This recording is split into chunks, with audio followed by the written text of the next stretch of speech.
आइए आज जानते हैं एक ऐसे व्यक्ति की कहानी जो रोज 6 पुरुष और एक स्त्री की हत्या करता था और फिर भी उसी जीवन में मोक्ष को प्राप्त कर लिया।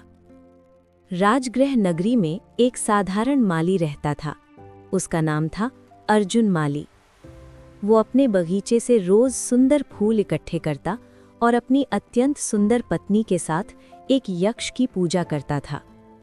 उसी नगरी में कुछ गुंडे भी रहते थे। एक दिन वे गुंडे उसके बगीचे में आए। उन्होंने उन दोनों पति पत्नी को देखा। जब वे मंदिर में पूजा करने गए तब उन गुंडों ने अर्जुन माली को बांध दिया और उसकी पत्नी के साथ दुर्व्यवहार किया। अर्जुन माली ने पहले यक्ष से मदद मांगी, लेकिन जब कोई सहायता नहीं मिली तो उसका दुख क्रोध में बदल गया और उसने गुस्से में कहा, मैंने इतनी पूजा की फिर भी तुमने मुझे नहीं बचाया।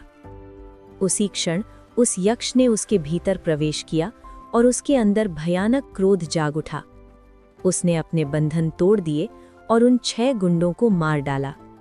लेकिन उसका क्रोध यही नहीं रुका और उसने अपनी पत्नी को भी आवेश में आकर मार दिया। वो इतना अंधा हो गया कि गुस्से में रोज 6 पुरुष और एक स्त्री की हत्या करने लगा। पूरा राजगृह डर गया। लोग अपने घरों से बाहर निकलने से भी डरते थे। उसी समय भगवान महावीर राजगृह में आए, लेकिन डर इतना था कि कोई भी उनके दर्शन करने नहीं गया। तब एक श्रावक सेठ सुदर्शन आगे आए। उन्होंने निश्चय किया, मैं भगवान के दर्शन करने जाऊंगा।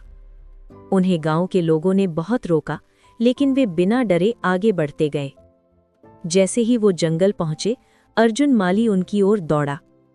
लेकिन सेठ सुदर्शन न डरे, न भागे, न लड़े।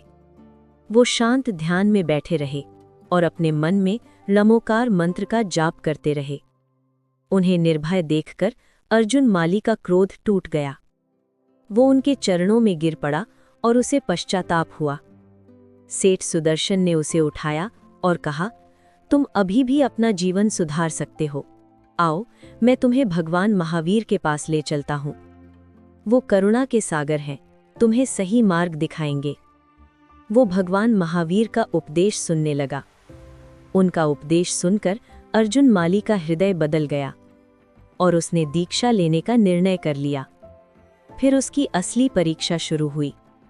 लोगों में उसके लिए अभी भी बहुत गुस्सा था। जब भी वो भिक्षा मांगने जाता, लोग उसे गालियां देते, पत्थर मारते। लेकिन अर्जुन माली फिर भी शांत रहा और संयम से सब सहता रहा और सबके लिए सद्भाव रखता रहा। ऐसी कठोर साधना करते हुए सिर्फ 6 महीनों में उसे केवल ज्ञान प्राप्त हो गया और अपने जीवन के अंत के 15 दिनों तक उसने अनशन किया, अपने सभी कर्मों को क्षीण किया और अंततः मोक्ष को प्राप्त कर लिया। ये कहानी हमें सिखाती है, कोई भी व्यक्ति जन्म से बुरा नहीं होता। क्रोध उसे गिरा देता है और समता उसे ऊपर उठा देती है।